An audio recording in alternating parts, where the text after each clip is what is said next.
Chapter 15, we talk about banking in today's highly digital age where everything is online. So the first thing it talks about is some checks. And people do, I feel like people write checks less and less. Even I write checks less and less, but they are still out there. So we talked a little bit about checks when we talked about a negotiable instrument. So you have the maker, or the drawer, which is the person who's writing the check, or we could have called that person the payer also in a negotiable instrument. So the drawer or the payer is the person who's writing the check and signing their name. Pay to the order of is the payee. And then the bank that it's drawn on is called the drawee. So those are all kind of a refresher of our negotiable instruments. And of course, it has a date, a specific amount to pay, to a specific person or bearer. So there's different types of bank checks. There can be cashier's checks, which cashier's check, the bank is both the drawer and the drawee. So you go to your bank and say, hey, take $5,000 out of my account. I'm buying a used car. And then they put it on a bank check. So the check comes directly from the bank. They've taken the money out of your account. So then that way, the person who you're buying the car from knows that it's not gonna bounce. It's a good check because it's drawn on that bank. Traveler's checks, I don't even know that people still use those. I used them when I went on my honeymoon many years ago because it was a safer substitution than cash. So you had to still go to the bank and say, hey, take the money out of my account and give me these traveler's checks. But the traveler's checks, you would sign them there at the bank, and then when you'd use them, you'd sign them again. So the vendor that you're using them at would double check that signature to verify that they were not stolen. A certified check is that the bank is going to market or guarantee that those funds are available, but it's still not as good as a cashier's check. So again, I don't even know how often that's used. With the bank, the bank and the customer's relationship. So when the customer deposits funds into the bank, you become their creditor. The bank owes you that money. And depending if it's just a regular checking account, you can go in and withdraw that money at any time you want. Even most savings accounts are that way as well. Sometimes CDs, you're locked in over a period of time. The bank could also be a debtor if you've borrowed from them. So then you got your car loan from them, or you have a credit card from them. Then you are a debtor. You owe the bank. So they're a creditor when you put money in and they owe that to you. You're a debtor when you borrow money from them and you owe them money. They are your agent. So anytime you write a check or you do something online to say pay this person, the bank must obey your wishes, what you've wrote on that check. Again, as long as you have the money in the account, then the bank must honor those checks or honor those online transfers or bill pays. And there are rights and duties, obviously, all outlined in that banking relationship. So when we come to honoring the check, if they would wrongfully dishonor it, so they bounce it when you have the money in the account, then they're going to be liable to you and they're going to be liable to pay that person. They would probably be liable also for any fees that you were charged if, again, they wrongfully bounced it. And that's what an overdraft is. So an overdraft is when you would inadvertently, hopefully, write a check that you don't have the money in your account to cover. The bank can have two options. They can go ahead and cash it and let your account go negative. They'll probably still charge you a fee for that, though. Or they could bounce it. So a lot of times, if you haven't had that happen very often, they do go ahead and honor it and let your account go negative. And some banks even will allow you, give you 24 hours. They'll text you and say, hey, your account's negative, and you can transfer money and get it back on track if you can, or get a deposit in there. If you do it too often, though, that's when they're going to charge you those fees, and they'll probably eventually just bounce the check so that they're not out any money for you. A post-dated check is when you date it into the future, and then you just have to be careful with that. Most banks will have a sign that say they don't take those. They're only going to take the check on the date. But they could look into your account, and if you have the funds available, even though that check is dated into the future, they could still pull it. So just be cautious if you're in the habit of doing that. And then a stale dated check is one that you wrote from 6 months ago or older. So if it's in the past 6 months, it's a valid check. If it's prior to 6 months ago, it's a stale check and the banks will not cash it. At the oil and gas company I worked for, we had revenue checks that we mailed to landowners, and some of them were like $2 or $3. They were just very minor. And sometimes those owners would accumulate the whole year's worth of checks and then go into the bank, and then the bank would refuse half of them because they were stale dated checks. So I guess the moral of that story is always cash a check, even if it's a small amount. Better to cash it and have it than to have it, stale dated and turned away. Stop payment orders. If you wrote a check and you decide that, hey, maybe it was for work done on your car and the car isn't what you had hoped it would be, or maybe you wrote a check to purchase something and the title was bad. I mean, who knows? So you want to stop payment, you can contact the bank, and normally it has to be in writing. So you'll probably have to stop in. They can do it temporarily just to put that hold in place. And then you have to come in and sign the paperwork. And then once that stop payment is in place, it'll be there for 6 months. And then after that, the check would be post dated and the bank shouldn't cash it anyhow. If the bank were to cash it over that valid stop payment order, then they again would be liable. If there's a death of a drawer, the bank allows for 10 days after the date of death to make sure all the checks that person could have possibly written have come in and been paid, and then they will freeze the account. So I worked at a bank when I was in college, and there was a person who that was their job every morning, was to look through the obituaries to see if any of their customers had passed away. Because sometimes, people die without family members close, so the bank is protecting their assets by doing that. If the drawer, so that's the person who's actually writing the check, if that signature is forged, then the bank is going to be liable for that forgery, because that is part of their rights, and duties to us, is that they should examine these signatures to verify that they are legitimate.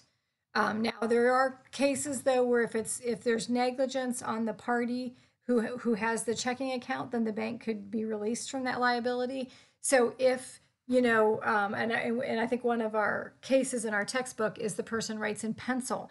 If you write in pencil, obviously someone can erase that and change that. That would be negligence before the forgery. If you leave huge gaps, in your numbers or in your written amount, where someone could slide in 1,000 before that or another digit before that. If you owned a business and you had a machine that signed the checks, which when I first started the oil and gas company, we just had a stamp that we could stamp the CFO's signature on a check. Well, say if we left that stamp unlocked and it was just sitting on someone's desk, then we would be negligent because we did not keep that under proper lock and key. If it was it could be negligence after the forgery. Maybe we don't look at our bank statements. Maybe we're not checking online. Maybe it's they give you a year, so they give you a very long period of time to catch that forgery and contact the bank. Now, if it is multiple forgeries, they're a little stricter on those. But then basically, again, the bank is the one that's responsible for checking those signatures. I feel like anymore, it's also computerized, that they're probably not really looking at them. But maybe, again, if there was something that flagged that check, if it was more than what you normally wrote a check for, a different vendor than you normally have ever written, then they're probably going to look at it. Then we can get into forged endorsements. So, and sometimes this happens to businesses. So say, the cashier at the business is taking all the checks. So you work at Kohl's in the back office and you're taking all the checks that come into Kohl's. Well, then say you go and you open an account that is at another bank with a name very similar to Kohl's, that you're able to slide in some of those checks and fraudulently steal them. The bank is going to be liable for those if they should have caught it to see that it was fraudulent. Again, that the person's ultimately responsible, the person who does it, but the bank still has to, in good faith, look at all the checks that they are cashing. And then there can be altered checks where maybe the payee name is changed, or maybe the dollar amount is changed, or there's something on the check that is changed. In which case the bank again should be liable. They should see that the check was altered. When I worked at the oil and gas company, we had a check that was payable to a business that we paid every month, and it was a decent amount. It was like 5 digits. It was like $40,000 or something like that a month that we paid them. So I do feel like it almost had to be an inside job because someone had to know that was a big check, whether it was at the mail room or or at the other company or our company. I mean, I'm not sure where it happened, but anyhow, one of those checks got stolen, and they very professionally took away the payee name and they put in a different payee name.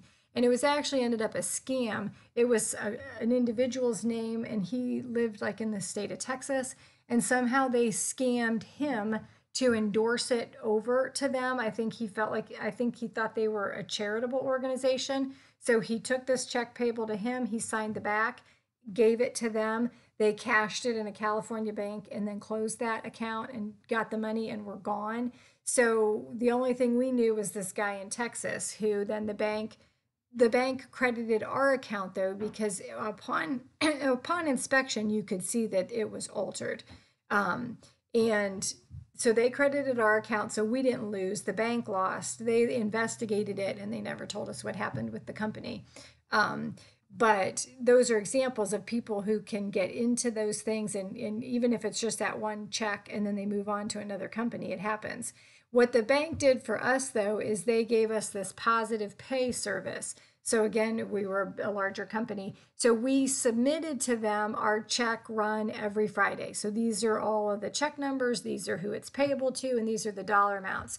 And then they put those in their system. And as long as the check that cleared matched those things, it was paid without a problem. If anything did not match, it was a red flag, and they emailed it to me as the treasurer. And then I would either say, okay, that's fine, go ahead and pay it, or no, don't pay it. So then that way the bank is kind of pushing the liabilities back on us as the business customer. And then we're able to kind of look though and have that heads up before something does get cashed. So I think it's a win-win for both. Then we get into deposits. So the bank will take your deposits, and sometimes those can take a few days to process. And a lot of times the funds are not available to you during that time. They may put a 3-day hold or a 5-day hold on it, depending on what it is. Again, with electronics, things are happening faster, but there normally is a little bit of time for just a regular old check deposit. Then we get into our electronic fund transfers. So we can have wire transfers where we're wiring money to businesses or to people. So at the oil and gas company that I worked for, all of our large customers had to wire their cash receipts, their cash payments to us once a month by the 10th of the month. And we required that. That way we knew on the 10th we would get all of our money in. You wouldn't have to worry about taking it to the bank and depositing it, and the time lag there. As consumers, we're using ATMs, we're using debit cards. Those come out of our accounts right away. We're having direct deposits from our employers. A lot of times employers make you have it. We're having direct withdrawals coming out of our checking accounts for utilities, for car payments. And then we're doing online banking. Again, like I hardly write checks anymore because I'm paying everything online. It's easy. You can monitor it. You don't have to worry about the mail. Then we get into this Electronic Funds Transfer Act. So if there's any lost or stolen debit or credit cards, you need to immediately contact the bank as soon as you realize that card is stolen. If you notify them within 10 days, your loss is capped at $50. If you don't catch it in 2 days, but again, before 60, so you figured you would have gotten a statement in the middle there, then your liability does go up to $500 because they're just kind of pushing a little bit of that responsibility onto you. And that would be for any card that you have agreed to take. If it was an unsolicited credit card, then you have no liability to that. Then disputed charges. A customer must notify the bank within 60 days if they see any charges on their account that they did not authorize. And then the bank will investigate it and credit your account within 10 days, assuming everything is legit. Banks should provide you a monthly statement, whether it's online or in paper. That depends on the bank's policies and how you have it set up. And then if you need to stop any of those payments that are automatically hitting your debit card or your checking account or your credit card, you have to give the bank 3 days notice to stop that transaction. Then online banking, again, businesses are using it. They're using wire transfers. They're going online to monitor what checks are being cleared, what deposits are coming in.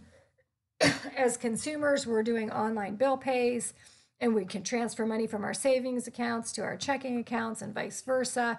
We can apply for loans, we can apply for mortgages. All those things are being done online, which is saving time. But then it is putting a little more pressure on those financial institutions to protect the data, since that people are accessing it on their phones and everywhere else. And we've seen some of those frauds where credit card numbers are stolen, and all of those kind of things are happening. Okay, so that is it for the chapter on banking.